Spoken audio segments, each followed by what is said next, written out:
The Deal by Peppers246. It's amazing, really. Halloween, that is. Just the idea of it. Humans, we're intelligent creatures for the most part, but during this certain time of the year, we seem to lose said intelligence. We crave the need to be scared, spooked, and terrified. I myself used to be one of those people, until that Halloween 3 years ago. Now, growing up, I searched for anything and everything that would scare me. That feeling of being scared intrigued me. That rush of blood from your heart to your head, the sound of the blood pounding in my ears. My family seemed to travel a lot now that I think back on it. One town to the other, state to state. I still don't know why we did. We weren't military involved. My dad wasn't a traveling salesman, and he wasn't a performer. I guess my parents just didn't like to be in one place for too long. They were free spirits, or so I thought. Halloween was a weird time for us. My father was just like me. He loved being terrified even more than I did. He even tried being a daredevil for a short amount of time. My mom, now understand, was one of the happiest people I have ever come to know. She was so nice and gentle. But for one night out of the year, she changed to this pale, ghostly image of a woman drained of all color and life. She always looked scared, constantly looking over her shoulder, like something was following her. I miss her. It feels like an eternity since that fateful night. It started out like most Halloweens, my dad informing me of all the haunted houses we would be visiting, and my mother was her usual pale self. As the day progressed through, my mom began to look increasingly worse, like the life was being sucked out of her. Her cheekbones were sunken in. It was as if her skeleton was trying to rip free of the skin that held it. I just shrugged it off as usual, but that was my first mistake. As my dad and I stepped into the cool autumn air, I felt the wind bite into my cheeks and turn them red. As we walked to the car, I saw my dad fall to his knees. I quickly ran to his side. His face was that of my mother's, pale and bony. He was grasping at his chest and looking around, swiveling his head violently. I asked him if he was okay. This seemed to snap him back to normal. He hastily replied that he was okay and that we needed to get going, so we didn't have to wait in a long line. And too bad we never made it to that damned haunted house. As we drove, the color in my dad's face returned, but he still looked scared. I asked what had happened, and he replied that he had heartburn. I, again being my carefree self, just shrugged it off. As we turned off the main highway onto the side road, that I suppose was meant to take us to the haunted house, I felt a sudden chill creep over me. We hadn't been on the road for 5 minutes before I saw headlights. It was an 18-wheeler for some local supermarket whose name is lost to me. Now, at this point, a lot of things happened at once. Something or someone ran out in front of the truck. The truck swerved into our lane. My dad swerved, but we clipped the truck and went spiraling into the woods that surrounded the road. Pain. That's all that came to mind after these events happened. After the loud rumble of an explosion, from what I suppose was the truck that almost killed us, my leg was caught under the caved-in dashboard, and I was able to squeeze it out, but this only intensified the pain. I assumed I had a broken leg, or at the very least, a major fracture. I observed my surroundings. The car was slammed up against a tree. The front end was basically non-existent. There was smoke cascading up in the distance, with the faint glow of what most likely was the truck on fire. In the midst of this silent chaos, my dad was nowhere to be seen. As I dragged myself out of the car, I noticed something. I couldn't see the road. It wasn't there. I mean, it was as if the road had never even existed in the first place. I don't even remember how I reasoned it out in my head, but again, like I did everything, I shrugged it off. As I hobbled over to my dad's side, I saw that the door was ripped off and thrown at least 15 yards to the side of the car.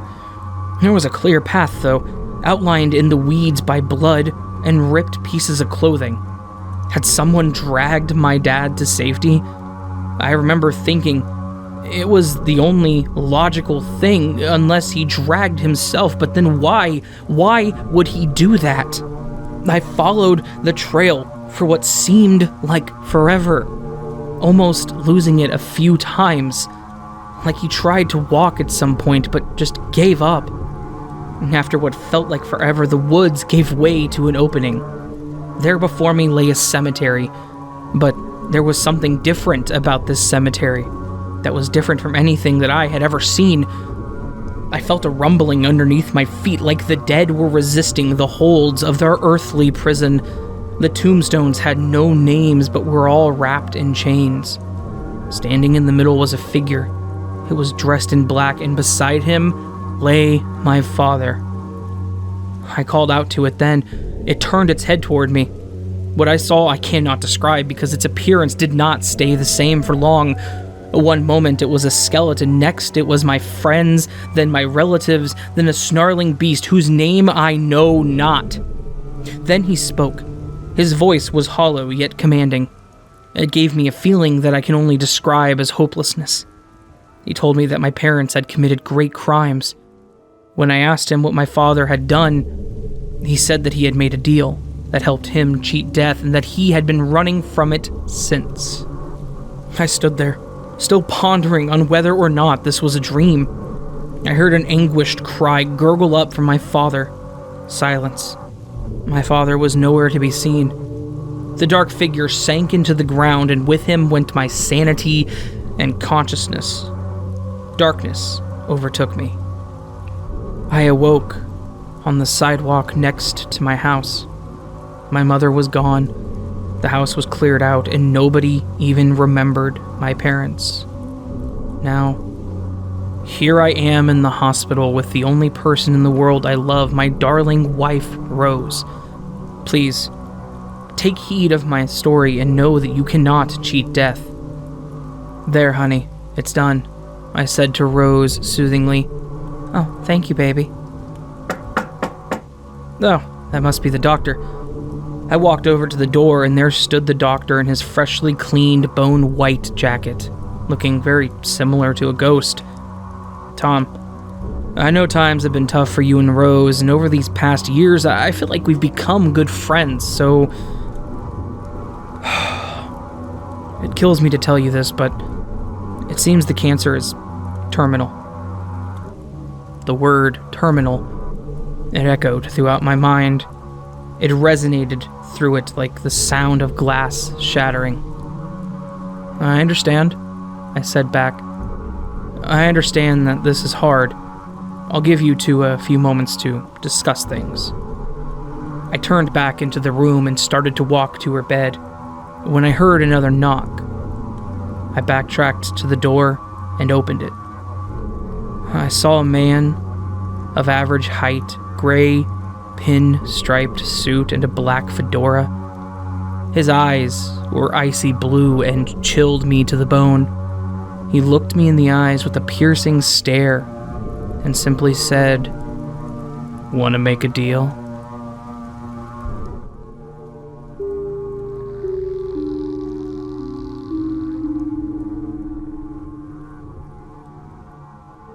Deal or No Deal by Thepinknarwhal. Picture the scene. It's late one night around 1 a.m., pitch black darkness, with the only company being the sound of speeding cars on the motorway above. Two men stand below it. One covered head to toe to hide his identity. One, a failed TV presenter looking for a second chance. The two met on Craigslist as he was browsing for anything that could bring back the revival of his career. On the verge of giving up everything, ready to take his own life, he found an ad that piqued his interest. What would you give for fame? When he clicked the ad, all he saw was the name of a motorway and a time. He knew it was probably just a joke, a silly little ad that a few teens put up there to make a fool out of people, but yet he felt drawn to it, compelled to go there and see what it truly was. So he went, and that is where our story starts. The two men exchanged glares until the motorway above was silent. "Are you ready?" said the mystery man in a deep, emotionless voice. The staring continued. "Edmonds," I asked, "are you ready?" Edmonds stared, the cold night wind blowing his hair. He slowly nodded as the man proceeded to slip of paper, a contract with no words written upon it, only a dotted line to be signed. Edmonds wanted to put a fake signature, just in case this was some elaborate scam. But once again, he found himself to be too trusting. He signed it with his usual N. Edmonds and then blacked out. He woke several hours later, refreshed and smiling. He scratched the back of his neck while trying to remember his whereabouts, peeling a plaster off of his neck. He assumed when he blacked out that he had fallen on it and thought nothing more of it. He set off home and went back to his day-to-day life, assuming that it had just been a dream or a side effect of all the medication he was taking to deal with his depression. Then, he became aware of the fact that he wasn't depressed. Not anymore. He wasn't angry, happy, upset, or depressed. He felt empty, like something had been taken from him. After a few days of feeling like this, he'd grown used to it and had forgotten all about the events of that old night. He sat at home, eating cereal and watching TV when the phone rang. It was rare for him to get a call. He didn't have many people left in his life that would call him, let alone anyone at 3 in the afternoon. It was an executive producer from Channel 4 telling him of a new game show they wanted him to host. Edmonds accepted, and within the week, filming had begun. The premise of the game was simple. 22 boxes with various sums of money in them ranging from 1 pence to £250,000. There would be 23 contestants, 22 with the boxes and 1 chosen to play. But on the first day of filming, Edmonds demanded a change. He requested only 22 contestants. 1 would bring their box to the table. He also asked for a third person to be in the spotlight. An unseen friend of his, he called him the banker, a mysterious, unknown voice on the other end of a telephone. The banker resembled the new Edmonds, cold, heartless, uncaring, with eyes only focused on money and materialism. As the game show became more and more popular, the banker would become crueler and more desensitized to the contestants' feelings. People that were in dire need of his money would be offered much less for the contents of their box, being taunted by his maniacal laugh as Edmund stared at them, urging them to go on with the game. He knew the banker's secret. He knew that when the person dealt, they gave away their life. The only way to keep your humanity was to play until the end. Edmonds didn't want them dead. He didn't want them to suffer the same as he did. He didn't want them to sign the contract. He gave his soul for fame. He became empty. But the banker wanted more from him. Edmonds' fame was the doorway for people to sell their soul for a small fortune. Their life, like his, was decided by one simple phrase: deal or no deal.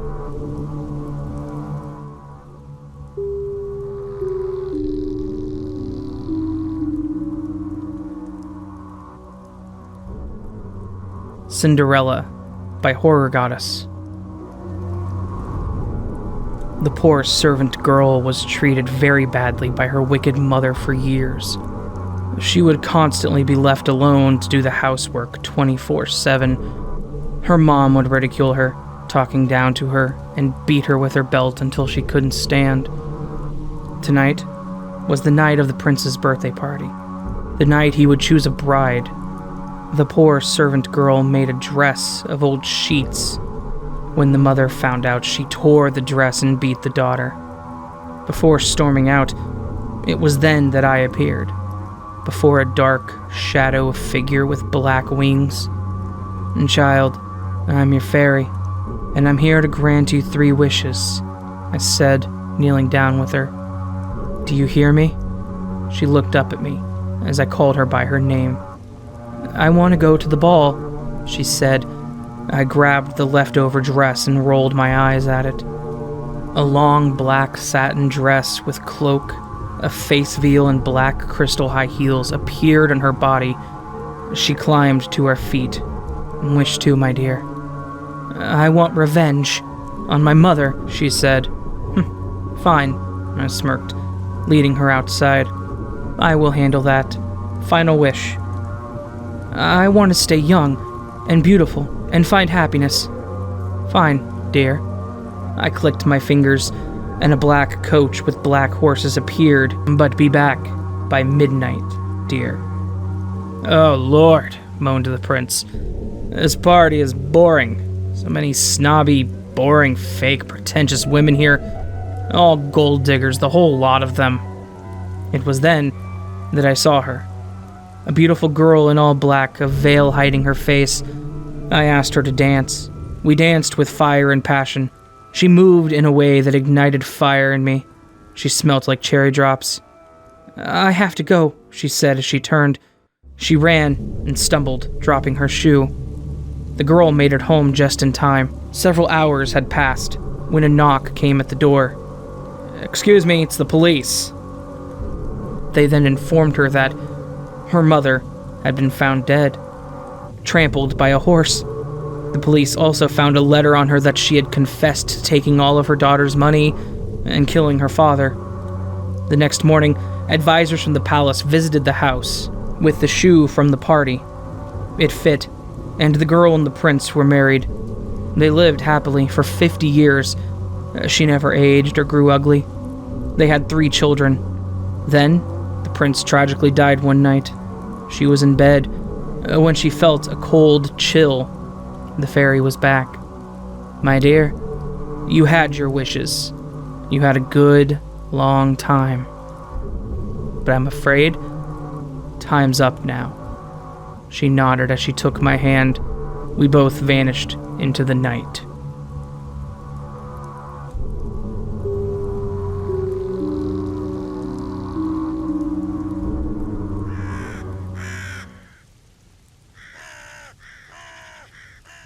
So that was 3 interesting little horror stories written by various people that involve deals. I kind of wanted to theme this video for some reason. I don't know. I was just thinking like, hey, I need some stories for a video, and randomly my mind started thinking, hey, let's do stories about deals, like making a deal for your soul or something. And I found 2 stories, and there was the one that was submitted to me. So it kind of worked out, didn't it? Anyways, I hope you guys enjoyed this. If you want more content that's like this, more collections of horror stories that are themed, let me know. I know these aren't true stories, and I know my true story ones are themed, but to get the videos to be a little bit longer on the horror stories, I have to do multiples, because unfortunately most horror stories aren't that long, and I can't really stretch it, 1,500 words into 20 minutes. It just doesn't work. So if you guys like these themed style videos, let me know. I'm going to try to look for some more. I have another idea. We'll see if it works out. Thank you to the authors of the 2 stories that are on the Creepypasta wiki, linked down below. And thank you to Horror Goddess for submitting the story to me. All of it is appreciated. Having your stories on CC by SA is awesome. Very much appreciated, like I said. I hope my stories come across as just as good, honestly, as people do them. I don't know if I'll be able to post them to the wiki, but I am going to post them to a website. I kind of have an idea for that. So anyway, guys, I hope you all have a fantastic day. If you liked it, please do subscribe, hit that bell, support on social media or Patreon Coffee. You know the deal. I'm not going to get to the whole rigmarole of all that. So, yeah, love you guys. Have a fantastic day. Fantastic rest of your week. And I'll see you on the next video, which will probably be tomorrow, because that's what I do anyway. Much love, and sleep well.